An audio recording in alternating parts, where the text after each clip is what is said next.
Shalom dan salam sejahtera semua, apa kabar? Hari ini saya akan membagikan sedikit renungan buat kita semua yang saya judulkan atau temanya adalah mengaktifkan kuasa Tuhan yang ada dalam hidupmu. Saya akan bacakan dua tiga ayat firman Tuhan untuk kita menjadi dasar untuk kita bincangkan, menjadi renungan kita pada pagi hari ini. Di dalam Kisah Para Rasul 9 ayat yang ke-32 hingga ayat yang ke-35. Saya akan bacakan di sini. Pada waktu itu Petrus berjalan keliling mengadakan kunjungan kemana-mana. Dalam perjalanan itu dia singgah juga kepada orang-orang kudus yang di Lida. Di situ didapatinya ada seorang bernama Eneas yang telah 8 tahun berbaring di tempat tidur karena lumpuh. Kata Petrus kepadanya, "Eneas, Yesus Kristus menyembuhkan engkau. Bangunlah dan bereskanlah tempat tidurmu." Seketika itu juga bangunlah orang itu. Semua penduduk Lida dan Seron melihat dia, lalu mereka berbalik kepada Tuhan.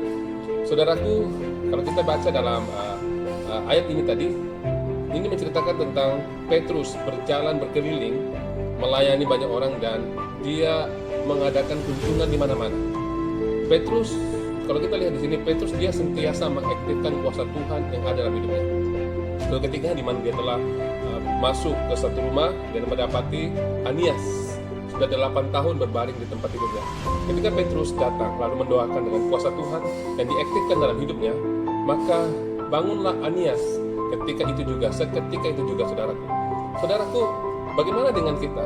Adakah kita sebagai orang Kristen hanya menjadi orang Kristen yang tahu dan kenal bahwa kita mempunyai kuasa, namun kita tidak pernah menggunakan kuasa itu, kita tidak pernah mengaktifkan kuasa itu di dalam kehidupan kita? Sebagai orang Kristen, kita tidak hanya cukup tahu bahwa kita memiliki kuasa, tetapi kita mau mengaktifkan kuasa itu di dalam kehidupan kita.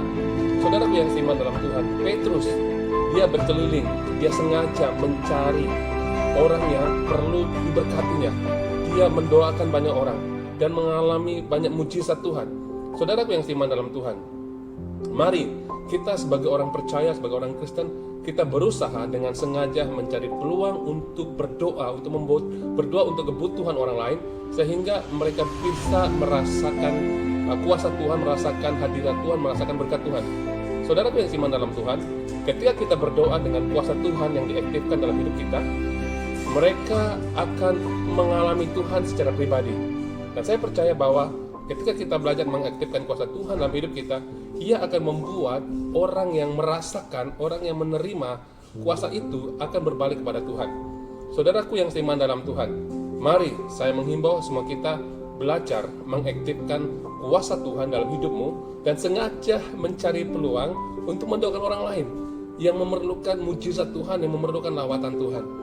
Hari ini saudaraku, ramai orang Kristen hanya tahu bahwa mereka itu Kristen, tetapi mereka tidak pernah mengambil peluang untuk mengaktifkan kuasa Tuhan yang ada padanya untuk memberkati banyak orang, untuk memberkati orang yang memerlukan. Hari ini saudaraku, saya ingin mendorong kepada kita semua, mari kita sama-sama mengaktifkan kuasa Tuhan yang ada di dalam hidup kita masing-masing. Tuhan Yesus memberkati.